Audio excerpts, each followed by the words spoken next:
good morning, and also good afternoon or good evening, as I know we've got some people joining us from all around the world. And welcome to this Nigel Frank International webinar, titled How to Stand Out as a Azure, or Azure, depending on where you are in the world, candidate in the ever-changing Microsoft job market. My name is Craig Allen. I'm a director here at Nigel Frank International in the UK, and I'm pleased to be hosting this event along with my colleague Paden Simmons. Every year, we survey thousands of professionals of all levels right throughout the Azure ecosystem to find out what makes them tick and keep our finger kind of firmly on the pulse in terms of market trends and salaries and motivations, etc. It's the most comprehensive independent survey of Microsoft professionals and those working within the Azure ecosystem anywhere in the world, which puts us in a great position to advise Azure professionals such as yourself on what companies and what hiring managers are actually looking for in a candidate, and then ultimately, what you need to be doing to stand out from your peers. From the most in-demand products to why Azure professionals want to move employers, it's an incredibly detailed snapshot of the world you're working in, and I'm really excited to present some of the findings with you.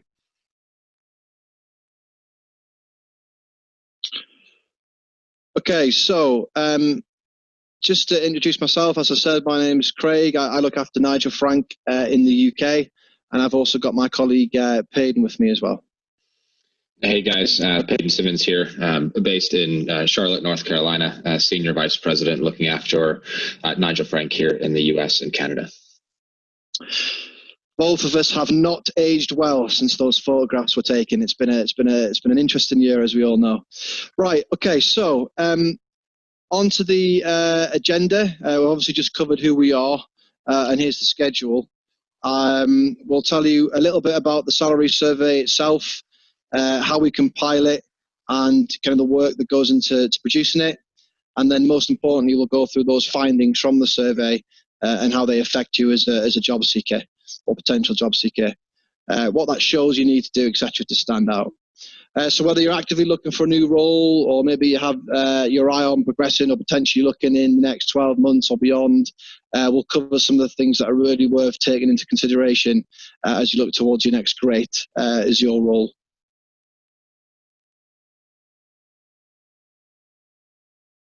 Okay, so I'm sure if you've managed to find this webinar, you kind of already know who we are. But for those that don't, here's a very quick overview as to who we are and what Nigel Frank actually does. So firstly, we're a dedicated Microsoft recruitment company. The Nigel Frank brand doesn't work with any other technology. This is what we do. Day in, day out, we work solely recruiting Microsoft professionals right throughout the Microsoft Intelligent Cloud platform and beyond. We live and breathe the ecosystem. We understand it better than any other recruiter on the planet, and from a global perspective, we've been doing it the longest. So since 2006, we've placed over 12,500 Microsoft professionals and climbing every day throughout thousands of organizations. So no matter your background, where you might like to work, or your circumstances, we've definitely got experience of your situation, where you've been and where you want to go. So from SME, enterprise, and Fortune 500 companies right throughout to ISVs and partners, we've literally worked with thousands of different organizations. So again, we know the marketplace better than anybody. We currently have more than 500 consultants working across the globe, working only with Microsoft Azure. That's kind of more than 10 times the size of our nearest competitor. It's great. And we have 17 offices across around 8 countries in 4 different continents. So again, we don't just know your market, we're very much a global operation. We arranged around 42,000 interviews in 2019 alone. So that's around one Microsoft professional attending an interview arranged by Nigel Frank somewhere in the world every 90 seconds. We also offer interview training and preparation to make sure you land, or your best place to land your dream role. We can assist with relocation options as well as offering ongoing support to make sure you're happy in your role. It's not just about finding you a company; it's literally walking you through and hand-holding you through to getting the offer and getting you started. I think actually around 85% of the candidates we place will remain with their employer for more than 2 years, which is well above the kind of industry standard. And in short, we're pretty well placed to advise on the job marketplace when it comes to Azure.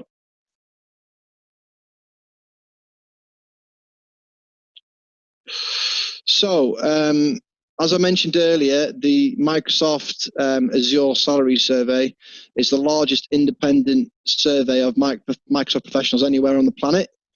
This is our second year running it, and we've surveyed people working right through in the Azure ecosystem of all levels to gauge their thoughts and feelings on issues that affect them, the products they use, the trends on the platform, the things that motivate and demotivate them, and cause them to move employers, as well as taking anonymized salary information so that we can get the most accurate picture of what people working with Azure around the world are earning, and more importantly, should be earning. In total, we analysed 129,000 different data points to be able to present this back to you guys.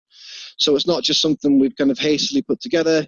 It's industry leading, and it gives an incredibly comprehensive view of those working on the front line within Azure. It includes a city-by-city breakdown of salaries as well, so you can make sure that wherever you are and whatever you do, you can make sure you're being paid fairly for the work that you do. You can also see the kind of sort of benefits that your peers are receiving, and what they're doing to stand out in terms of certifications, the workloads they have, and just the general issues affecting them. So in short, it's a very comprehensive resource, the most comprehensive resource anywhere in the world, that will tell you what it's like working with Azure, which allows you to put yourself front and center when looking for your next dream job. So rather to continue just to tell you why it's so great, we're going to move on and talk you through some of the key findings from this year's survey and how it affects you moving forward within the Azure community. So how to stand out as an Azure candidate. What I'm going to do is hand you over to my colleague Paden, who's going to walk you through a little bit around the ecosystem and what it looks like. Thank you, Craig. Much appreciated. And guys, just a reminder that if you have any questions as you work through the presentation, please put those into the chat box. How the ecosystem looks. So let's start with what the average person working within the ecosystem looks like in terms of experience. As you can see, there's a spread in terms of general tech background. We're seeing a real mix of people organically moving towards specializing in Azure as their career progresses, to those at both ends of the spectrum, old and new, that have seen the potential of cloud and the demand for specialists within it. Some have looked at a career in Azure from the very beginning and some towards the end. In terms of experience in Azure itself, most people entering have at least 1 year of experience on the platform, and generally speaking, it averages a bit higher than that. So if you're at the lower end of the spectrum in terms of how long you've been working with it, then you really need to pay attention to what's going on in order to make yourself stand out when applying for roles. The first natural step is going to be self-development. So let's start with that.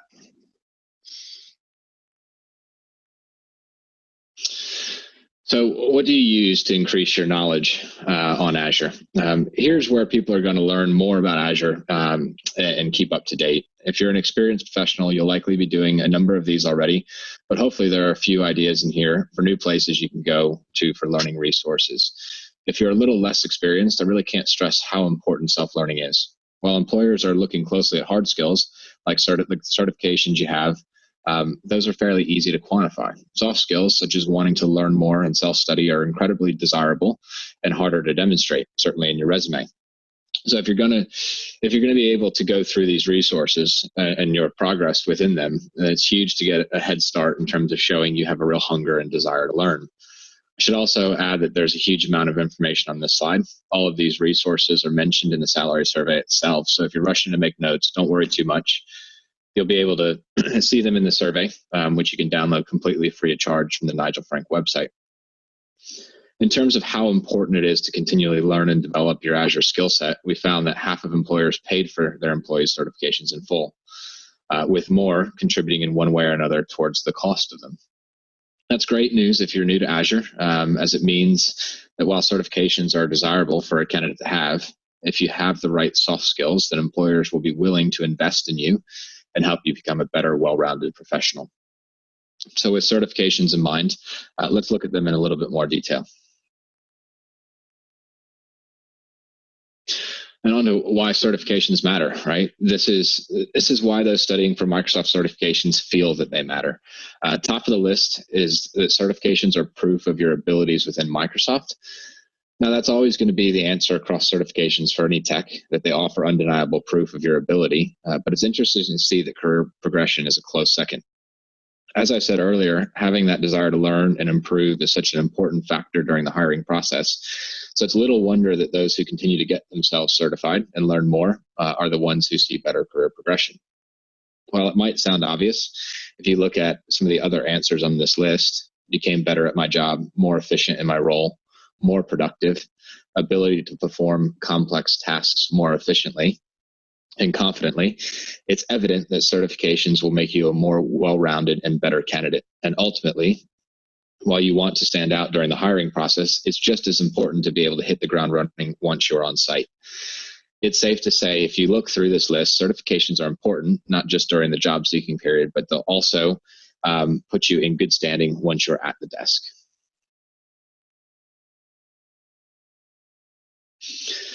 So which certifications do you hold? It's difficult for us to suggest which exact certifications you should be studying for. It depends entirely on the area you are wanting to go into. But here's an idea of the most popular certs that our respondents held, as well as those that respondents suggest will increase your earning potential. They cover a number of roles, and plenty of candidates have more than just one certification. Therefore, it's worth bearing in mind that a certification is just the beginning of your journey rather than the culmination of it. Once you've started, you should always be looking at what's next, and a good employer should be helping and facilitate and identifying that.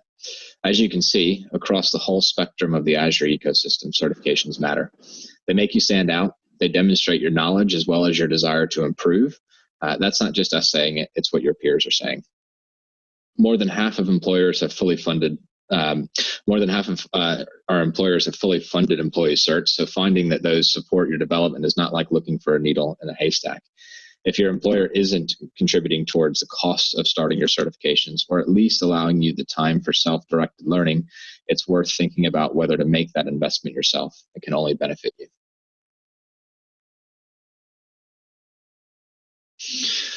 Onto a popular topic, how to increase your earning potential. This question was aimed at increasing your earning potential, but I still think it's pertinent to how you stand out as a candidate on the Azure job market.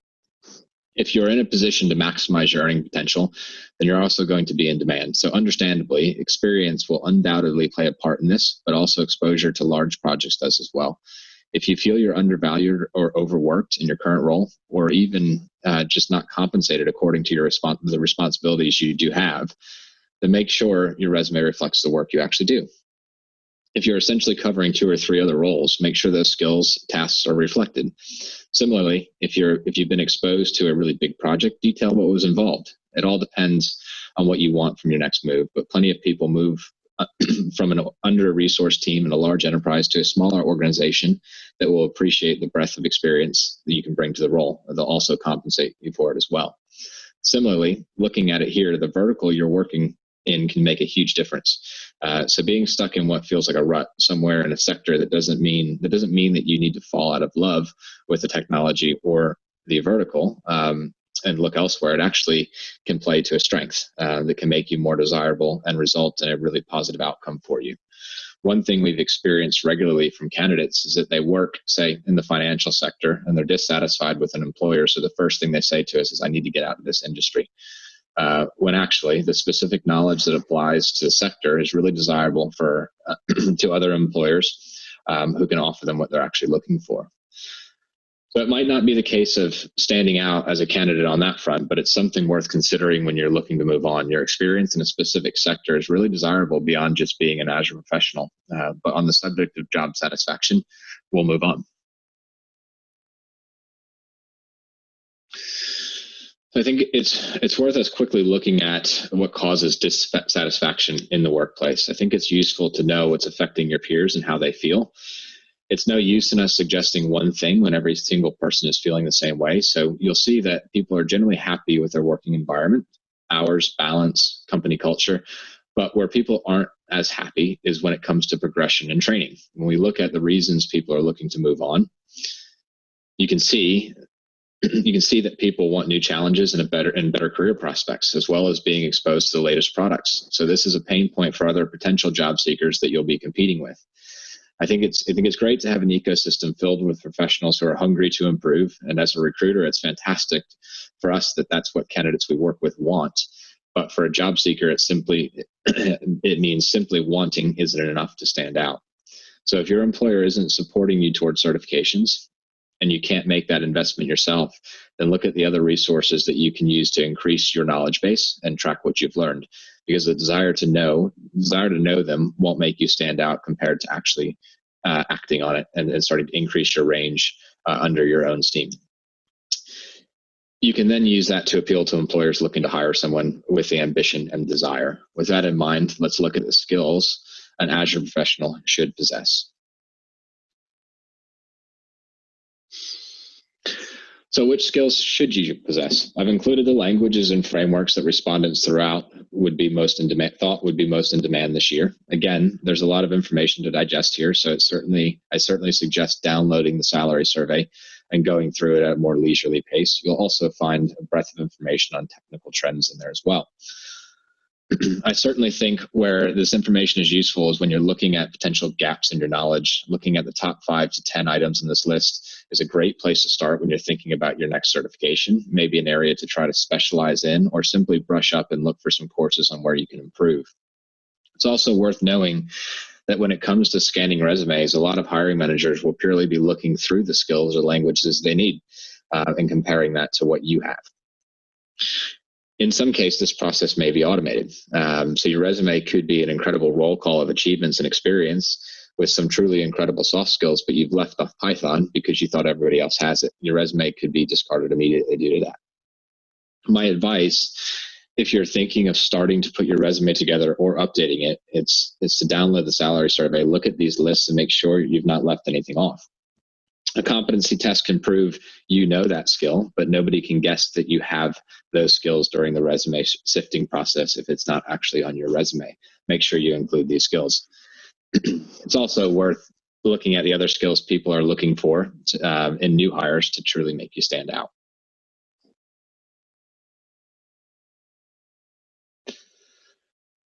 So what skills make you attractive to an employer? So these are the things that'll make you stand out, both in terms of hard skills and soft skills. When putting your resume together, you want to be able to showcase as much of this as possible. If you're applying for a specific role, then look at that project. Look at the projects you'll be involved in and try to visualize which of these skills you're likely to use or to need. Then show examples either in your cover letter or resume of when you've used them, or make sure they're listed within your skills and attributes.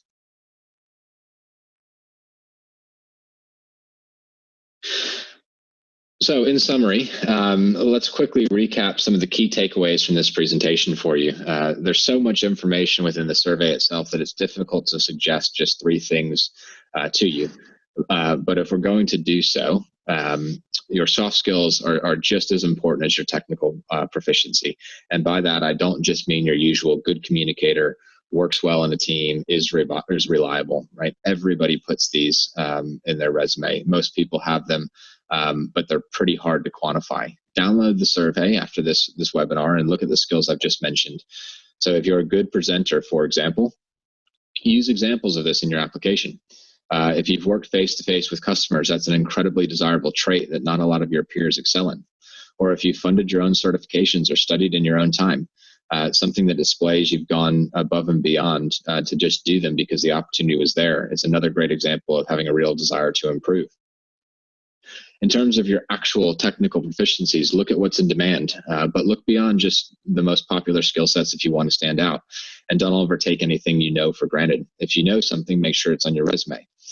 Just because you have 5 years working on Azure, don't think a hiring manager assumes you know Python or JavaScript. Make sure your resume has a comprehensive list of the proficiencies you do have.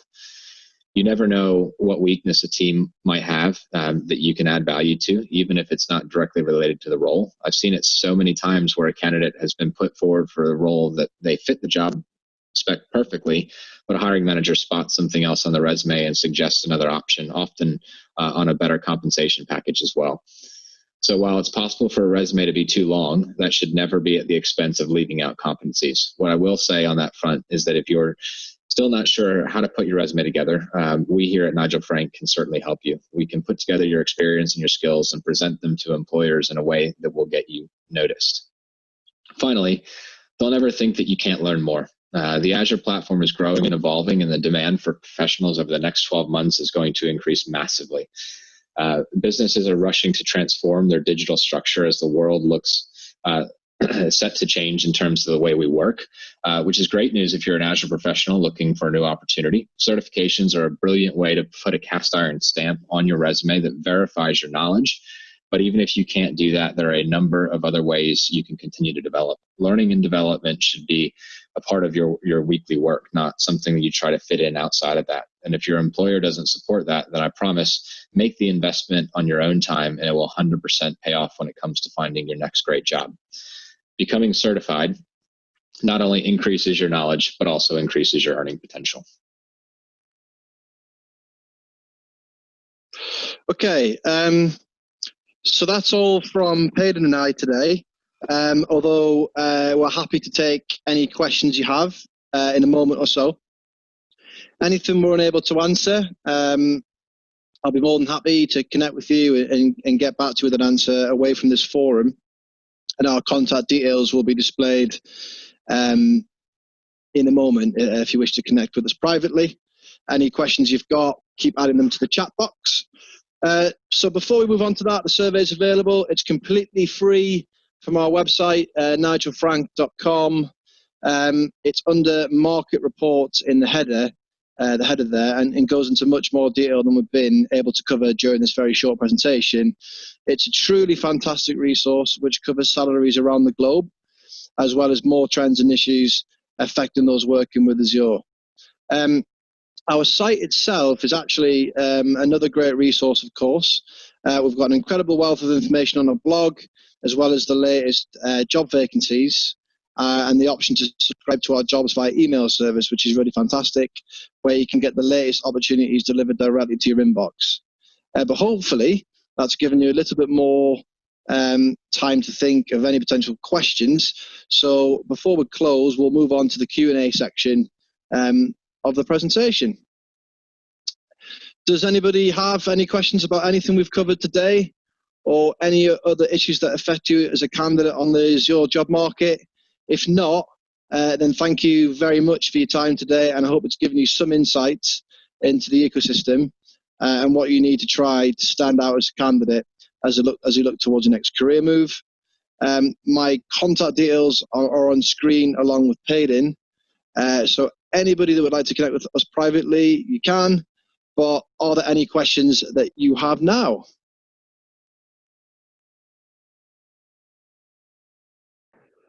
Okay, thanks guys. I think everyone can hear. So we'll try and answer the questions as best we can. I think the first one is, can you please send the URL to download the survey? There's also another question from David, where is the link to the survey? What we will do is we will send around, I think, on email after the webinar with the link. If that doesn't work or doesn't come to you, then you've got my details there. That's my email and Paden's email. You can just email us directly and we'll send it to you, but we'll send that round afterwards. And there's another question is, what is your perspective on Azure IoT market? Paden, do you want to answer that one? Yeah, absolutely. I can also talk about the Azure data engineer role briefly as well. So Azure IoT is certainly something that's become very popular probably in the past 12 to 24 months. As we see our Azure roles split into different disciplines and domains. Azure IoT and IoT Hub are two skills that are very much in high demand. And it also kind of goes into, talking about the Azure data engineer role. This has evolved from your traditional business intelligence role, and is using a lot of the legacy theories that you'd see in a traditional BI role, but applying cloud data and big data technologies to it.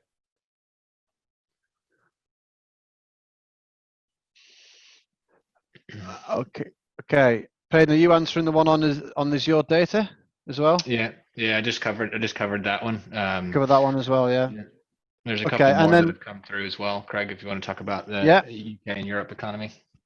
Yeah, there's one at the top from Harry says, how far back experience should you have on your CV?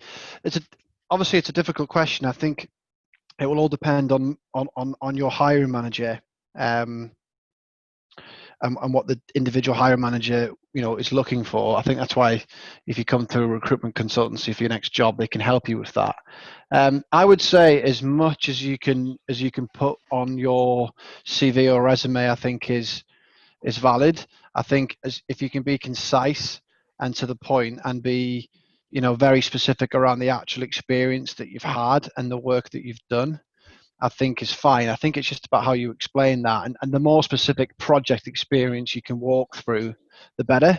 So I think as much as you can, within reason, and I think particularly what you've been doing in your last, 5-6 years is vital.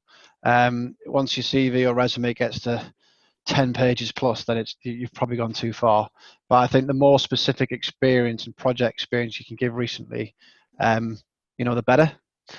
In terms of having access to the recording, I think I think there's an online forum that you can watch this on as well. I think it's pre-recorded, and there should be something that you can listen to as well. And it says, is it becoming more usual to have remote workers within Europe, for instance, working from the UK for another EU country? From Eduardo. I think the answer to that is probably yes. It wasn't pre-COVID. Placing people into the UK permanently was very common, but I think this type of thing is going to become more and more common anywhere in Europe and anywhere, even in the UK. We're starting to see that a lot more. You've got Brexit just around the corner, which might complicate things a little bit in the short term from a tax perspective. But I think the idea of working remotely and certainly from Europe is definitely becoming slightly more attractive, just as the candidate market pool isn't really there, and the demand that we're seeing now from our customer base is huge. So I would say it's starting to get busier, and I think it's a trend that we'll see more of for sure. Does Nigel, it's one from JP, does Nigel Frank typically only hire for ISVs and partners, or big private tech companies as well? We hire for anybody that's looking for the tech. It's around, last year, around 60-40 from a partner perspective, an ISV perspective, consultancies, possibly more end user based this year. But no, we hire from anyone that's got an IT system, anyone that's got an IT project that needs Azure resource, whether that's an end customer or a partner ISV. And ideally for us, it would be 50-50 we would look for. But no, we've got customers across all of it. And one from Ritesh, maybe one for you, Paden. What skills in Azure that is hard to find and fetching the biggest hourly rate at the minute?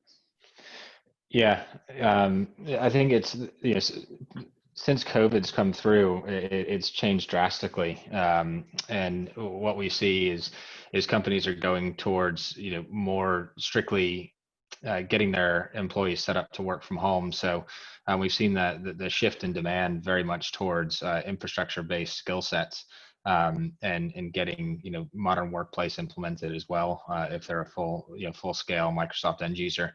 But with that said, right, and part of Microsoft's priorities coming out of the recent conferences are getting set up with the proper security built around that. So we've seen a big demand for Sentinel within the security space.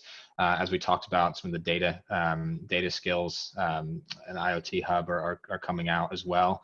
But I would say our biggest demand, most in-demand skill set right now is around your infrastructure technologies and infrastructure as a code.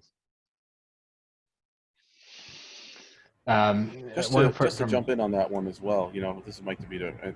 From what I can see, one of the biggest requests that we've gotten has been for migration experience, because I think that there are a lot of companies right now who are still in the process of migrating from on-premise infrastructure into the cloud. And anybody who has really strong on-premise, traditional Active Directory and other infrastructure skill, as well as the cloud experience, and then has worked on a few migration projects, those are the people that are most in demand, just from our team's personal experience here in the Northeast of the United States. So hopefully that helps as well. Yeah, thanks, Mike. 100%. I echo that. I think David says, have you noticed an increase in remote work opportunities, working from anywhere? We did cover that, but the answer is yes, we have, and hopefully that will continue. One from Joe. My research shows or goes back 10, 15 years when it comes to careers, only two to three roles typically, depending on length. Any thoughts on Windows virtual desktop growth, VDI, VDA in general, Horizon on Azure, Citrix, desktop, Azure, Paden? Mike, do you want to, you've kind of answered that, I think, but do you want to touch on that as well? Yeah, Mike, and you can chime in, after me as well. But answers yes to that. Again, making a priority of migrating to the cloud, as well as getting employees set up for remote working. We've realized that there was actually very few companies out there that were fully set up for a remote environment, and Windows virtual desktops are a huge part of that. So going back to some of the networking and infrastructure technologies that Mike had talked about before, as well as those that are skilled in setting up the cloud environments and moving from on-prem applications and infrastructure. Okay, absolutely. good. And just to add on to that, I mean, Citrix has been something that I've been seeing a ton of as well, and that's I think that also factors in. Cool. I think the next one's from I think it's Lewis. Do you hire project managers with Azure implementation experience? Yes, we do. And we do have that in demand at the moment. And yes, we do. So if you're looking for staff, or you're looking for a job yourself, please reach out. We do this across the world. So that is a skill that we are looking for. Possibly been a little bit slower than normal, given the way the world is, but things are starting to move back to some kind of normality. So it's a skill that I was actually talking to a client this morning on. So 100%. Alison, what are the best resources for self-studying for certifications? For example, fundamentals, which is a good one, and admin associate certs. Paden, do you know from a self-studying perspective where best to get material? Is it on Microsoft Online? Yeah, there's a number of outlets that you can use. It depends what type of investment you want to make into it. Microsoft's Learn platform, which is just available on their website, is a great first step. They take you through everything that you need to study for the exam. They have practice exams in there as well. We've used some third-party resources internally here at Nigel Frank. Two in particular being A Cloud Guru, which offers video training as well as practice exams. And then there's been some resources through Udemy that have worked quite well. Those particularly for the fundamentals exam, but they also offer courses and practice and study guides for various levels of certifications. Cool, thanks, Paden. Next one, David Gerard. Do you also cover recruitment for the African market? Yes, we do. I was actually the first person to do a deal in our African market about 10 years ago. Predominantly in South Africa is where 95% of our business is. But we started doing Microsoft Dynamics recruitment there, and we now do the entire Microsoft suite. So the answer is yes, we do. Again, if you're looking to talk more about that particular market, feel free to reach out to me, and I can direct you. And then another question is, what's the demand for Power BI DAX technologies compared to Azure? I haven't seen anything on Power BI in the presentation. Yes, we tend to see Power BI as a skill set linking between everything across all three of Microsoft's intelligent clouds, so Office 365, Dynamics, and Azure. The demand for BI, or Power BI, whether it's a single demand or whether it's part of a bundle of technological skills, is massive. Again, really busy market that we have, and it's an ever growing trend, particularly with the way kind of data is working between all three platforms. So yeah, demand for Power BI is really high. Possibly not quite as standalone as Azure and aspects of infrastructure, but demand for Power BI amongst other skills is very, very high. So 100%. I think we are at the minute caught up. I can't see any more questions coming through. Just to confirm, we'll send everything around on an email after, just with all the links to everything. So if you've missed anything or you want to hear the presentation again, we will be able to do that. But we'll give it another. Thank you, David, as well. Great question. We'll give it another minute or two, and if there isn't any other questions, we'll exit, I think.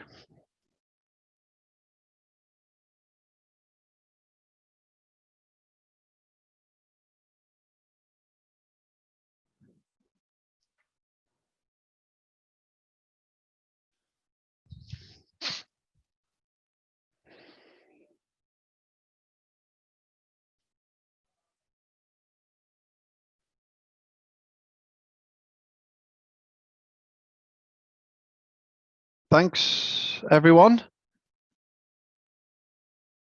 No problem. I think we'll. Oh, here's a question from Oleg. What about AI engineering market in the US? I'll pass that on to my wonderful US colleagues. Yeah, Mike, do you want to take this one, or would you like me to?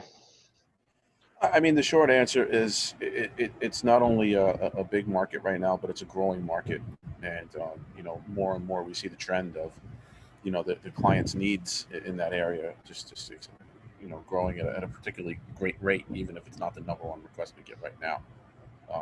That's my perspective on that. Yeah, I would echo that and say it's probably not. AI is a nice to have at the moment. There's other priorities that are at the top, but it's still growing, and it's certainly one that we believe that Microsoft has a leading edge in and amongst the other cloud providers. Perfect. Right, that's us done. We're going to say thank you for everyone for attending. I hope that was useful. Feel free to catch up, but thanks very much for attending, and good luck in your future careers and current careers. Thank you. Thank you, guys.